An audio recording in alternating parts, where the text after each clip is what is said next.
I had just survived a heart attack. Tubes in my arm, machines beeping, nurses whispering. And while I lay in that hospital bed fighting for my life, my wife sold the house we built together. She signed the papers behind my back, lied to the agent, forged my name. She thought I'd never find out. She thought I was too weak, too broken to stop her. But what she didn't know was that I'd already spoken to my lawyer, and when the day came to sign that final deed, I was sitting right there, waiting for her. I met Linda in the spring of '91. She worked at a diner just off Route 290 in Austin. White apron, big laugh, blue eyes full of fire. I was 28, a contractor with a beat-up Chevy and dreams of building homes, not just fixing them. She said yes to coffee, then yes to everything else. We built a life, a modest one. 3-bedroom ranch on a quiet cul-de-sac, paid off the mortgage in 22 years. Planted a maple tree out front the year our son, Noah, was born. Every scratch on the hardwood floors had a story, and every tool in the shed mine, but she'd always say, "It's our house, Grant." We weren't rich, but we had enough. Health insurance through the union, a 401k, 2 paid-off vehicles, a house in both our names. Or so I thought. Then came the chest pains, sharp, sudden, like someone clamped my heart with pliers. Linda drove me to the ER, didn't say a word during the ride, just gripped the wheel like it might fall apart. I remember her kissing my forehead before they rolled me into surgery. "Don't worry," she whispered. "I'll take care of everything." I believed her. After 32 years together, why wouldn't I? She was my wife, my home. But lying in that hospital bed, hooked up to machines, nurses adjusting IVs, I started to feel off. Not just my chest, but something colder, distant, like a window had been left open in winter. The first crack in everything we built came, not from her words, but from what I overheard next. It started with a nurse. Emily. She couldn't have been more than 30. Warm voice, sharp eyes. She'd come in around 9 p.m. to check my blood pressure. That night, she lingered by the window, talking softly on her cell. I wasn't trying to listen, but her words cut through the hum of machines. She said she wants it sold fast. The husband's in the hospital, no chance he can interfere. I froze. Emily turned and saw me looking. "Oh, sorry, Mr. Aldridge," she said quickly. "That wasn't about you, just something I overheard earlier." I nodded, smiled even. But inside, I wasn't calm. Later that night, I asked gently, "Emily, who said that, about selling a house?" She hesitated. "One of the visitors here, a woman. I don't know names, but she was talking to a real estate agent in the lobby." I didn't say it, but I knew exactly who it was. Linda. I tried to stay rational. Maybe she was helping someone else. Maybe it was just a misunderstanding. But my gut told me different. Linda had seemed too calm, too eager for me to sleep. She wasn't holding my hand like before. She was holding her phone, constantly texting. And I knew one thing. We never discussed selling the house. Never. Why would she rush into something like that while I was lying here barely 2 days out of surgery? Didn't make sense unless she didn't want it to. So I waited until morning. Called an old friend, Cal Bishop, my former attorney, using Emily's help. Cal didn't ask questions, just said, "You still got those original deeds locked away?" I did, in a fireproof box in my bank's safety deposit vault. And with that one call, this wasn't just recovery anymore. This was war. I didn't confront her. I didn't call her out. Because I knew one thing after 62 years on this earth. People who lie better when they know you're watching. So I stayed quiet, let her believe I was still half-drugged, floating in pain meds. Meanwhile, I had Emily help me send one more text to Cal. She's trying to sell the house. I need full confirmation. Cal moved fast. He called the county clerk's office, got into the title history, confirmed that yes, our property had been listed for sale 3 days ago. Price $248,000. Signed under a name that looked like mine, but wasn't. The signature had a little tail I never used, wrong initials on the middle line, but to someone glancing quickly, it would have passed. Cal said, "She doesn't have power of attorney, Grant. This sale isn't legal yet, but she's close." I asked how close. He replied, "The closing appointment is Friday. She's bringing the forged documents to the notary." That was in 2 days, and just like that, I knew what I had to do. I wasn't going to stop the sale. I was going to let her walk all the way to the edge of the cliff, and then pull the ground out from under her. I gave Cal access to my original documents, the certified deed, purchase contracts, tax records, everything still stored in my bank's safety box on Congress Avenue. He picked them up within the hour, and I didn't say a word to Linda. She came that afternoon bringing soup, smiling, told me Noah had called, that the grass out front was growing fast. She kissed my cheek and said, "Rest, honey. I'm handling everything." I nodded and whispered, "I know you are." But the look in her eyes, it shifted just for a second. The next day, Cal sent me an email from the title company. Linda had submitted a full seller's packet with my name forged, my signature slightly crooked. She'd even included a fake power of attorney, dated the day of my heart attack. That stung, not because of the signature, but because it meant she'd planned this. While I was being wheeled into surgery, she wasn't praying. She was printing documents, finding a notary, and plotting a future without me. Cal said, she booked the notary for Friday, 2:00 p.m., downtown Austin office. She'll walk in with fake papers. We'll walk in with the truth. I asked, "Will that be enough to stop her?" He replied, "Not only stop her, but expose her publicly, legally." Now I had 2 choices: blow up at her, confront her at the hospital, stay quiet, let her believe she'd won. I chose silence. Because nothing cuts deeper than thinking you've won, only to realize you never even knew the game. That evening, she brought me clean socks and a crossword puzzle book. Even smiled as she fluffed my pillow.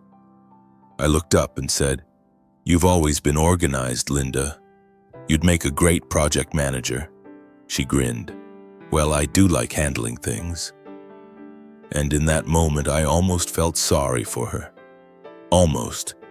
Because what she didn't know was that Cal had already contacted the notary in advance, had shown them the real documents.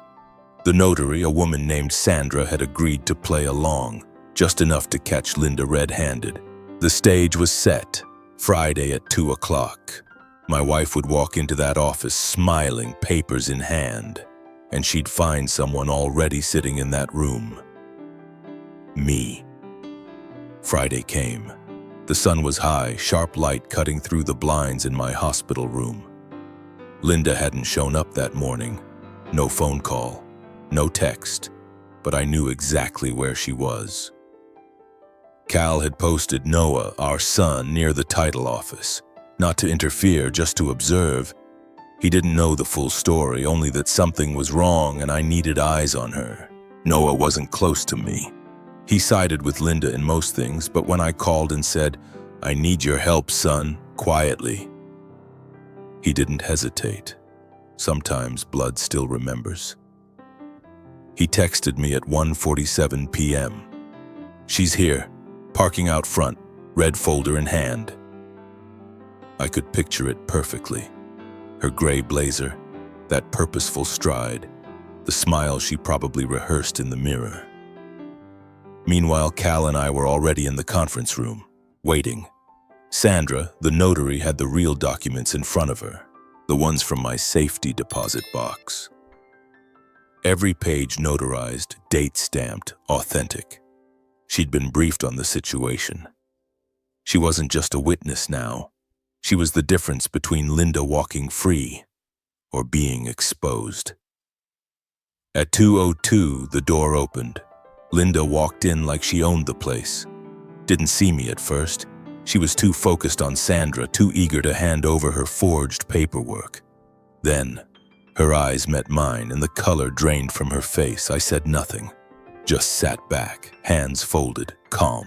Sandra looked from Linda to me, then quietly asked, "Ma'am, can you confirm your husband's presence here was authorized?" Linda couldn't speak. She just stood there, frozen. That moment, that silence, was worth more than any scream, any courtroom, any revenge plan. But I wasn't done yet. Linda tried to recover. She chuckled, nervously, like it was all some mix-up. "Oh, Grant, what a surprise. I thought you were still—" She paused, caught herself. I stayed silent, let her talk. Sandra, the notary, turned to me and asked, "Mr. Aldridge, are these the documents you previously submitted?" I nodded. "Yes, ma'am. Originals. Dated, signed, and verified, in person, weeks ago." She laid the two sets of papers side by side. One from my safety deposit box, one from Linda's red folder. The difference was obvious. Wrong date, wrong notary seal, wrong everything. Linda stepped forward. This is all a mistake. I must have brought the wrong folder." "Grant, tell her, we talked about this, remember?" That's when I looked her in the eyes. "No, Linda, we didn't talk about selling the house. We never even whispered about it. But you did, to an agent, behind my back. While I was hooked up to machines booze, you were trying to erase me." She opened her mouth, closed it. There were no words left that could clean up what she'd done. Sandra spoke up, firm but professional. "I'm obligated to report this to the licensing board. There appears to be attempted fraud involving a forged signature." Linda's hands shook. Cal leaned in, calm as ever. "We're filing to block the transaction, and depending on what happens next, there may be civil charges." Linda looked at me like I was a stranger. But I wasn't the one who'd changed. She was. And for the first time in 32 years, I felt no guilt watching her panic. The house was safe. The deed was still mine. But what came next wasn't just about property anymore. It was about truth and what you do when someone you love tries to disappear you. Linda's face went pale, like someone had flipped the light off behind her eyes. She tried one last play, turned to Sandra, voice cracking. "There must be some misunderstanding. These documents were given to me by my attorney." Sandra didn't flinch. "Ma'am, I verified the public records this morning. Your name is not listed as an authorized seller. This file is invalid." At that moment, the real estate agent, Todd Reiner, walked in, holding his tablet and a coffee. He looked from me to Linda, then to Sandra. "Everything okay here?" Sandra stood up.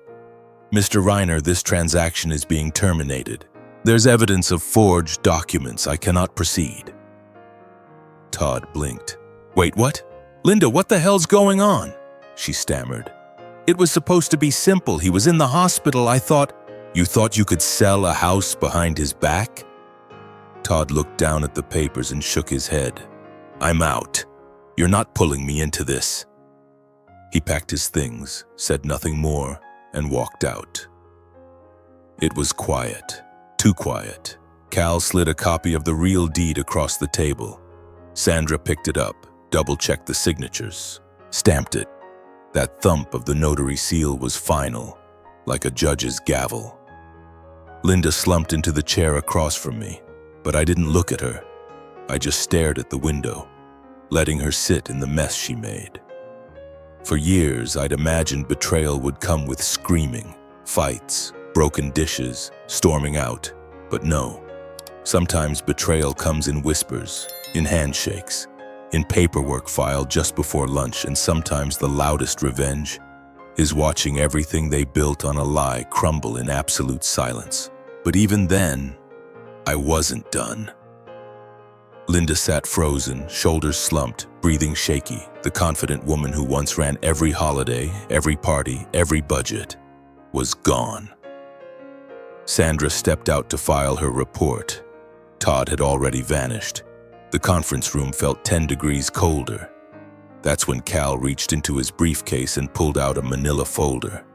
Slid it across the table gently, quietly. "Linda," he said, "this is a notice of pending civil action, forgery, intent to defraud, attempted sale of jointly held property without consent." She didn't even open the folder, just whispered, "You're really doing this?" I looked at her, not with rage, not with revenge, just disappointment and something deeper, relief. "You did this, Linda. I trusted you. And while I was lying in a hospital bed with wires in my chest, you were out shopping for a new life." She covered her face with her hands, didn't speak, didn't cry either, just silence. The same kind of silence I'd heard in our house for years. The silence that comes when love's been replaced by calculation. Cal continued, "We'll file for injunction today. That locks the property. If you attempt to sell again, there will be a criminal referral. I suggest you get your own lawyer." Linda finally spoke. "I didn't think you'd fight back." I stood, slowly, hands still steady. "I didn't think I'd need to." Then I walked out, past the receptionist, past the elevators, down the sidewalk, into the Austin sun. Each step felt lighter. Not because I'd won, but because I'd finally stopped carrying the weight of pretending everything was fine. But the story wasn't over yet. The sale was dead, the case was filed, and Linda was gone. She didn't come home that night, didn't call, didn't leave a note. 2 days later, I got a text from her sister. "Linda's staying with me for a while, she needs space." I didn't reply. What was left to say? 32 years together. And it ended not with shouting or lawyers in a courtroom, but with two people walking away in opposite directions. One holding a lie, the other holding the truth. The house was quiet, too quiet. Every corner still smelled like her, lavender, lemon, the coffee she never finished. But it wasn't a home anymore. It was just walls now, a reminder. I spent most days in the backyard, raking leaves, feeding the birds, trying to feel like something was still mine. Then one morning I heard the screen door creak open. Footsteps. It was Noah, my son. We hadn't spoken much in months. He'd always been closer to Linda. I figured he believed her version of things, but he stood there, hands in his jacket pockets, eyes red. "Dad." I saw the documents. I saw what she tried to do. He looked away, then back at me. "I'm sorry, I didn't want to believe it, but I do now, and I'm proud of how you handled it." That hit harder than any betrayal.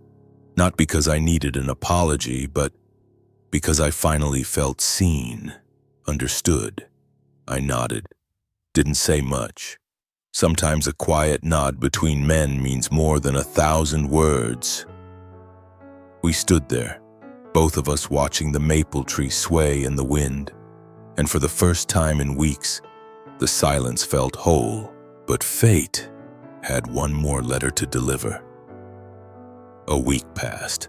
Noah came by twice, helped me change the air filters, fixed the garage light, didn't say much, but he stayed longer each time. Then one morning I found a plain white envelope on the porch swing, my name written in blocky handwriting. No stamp, no return address. I knew it was from him. I opened it slowly, hands trembling, not from age but from something heavier. Inside was a single sheet of paper, folded once. No fluff, just truth. Dad, I was angry for a long time. Thought you were the distant one. Thought Mom always held this family together. But the day I saw her trying to sell your house behind your back, something in me cracked. She told me you wouldn't make it, that you'd never know, and I believed her. I'm sorry for that, but watching you handle it, no screaming, no vengeance, just quiet strength. I saw a man I want to become. I know I haven't said it much, but I'm proud you're my father. And if you ever want to talk, I'm here. Love, Noah. I sat there for a long time, didn't move, didn't cry, just let the words sink in. Forgiveness doesn't always come easy, not when it's tangled in decades of silence, but sometimes it arrives in the form of a letter left on a swing. I folded it, slipped it into the back of my wallet, and as the wind rustled through the maple leaves, I whispered, "Thank you, son." The house was still quiet, but for the first time, it didn't feel empty. I never planned to become the kind of man who needed to defend what was his. I always believed that trust, once earned, was unshakable.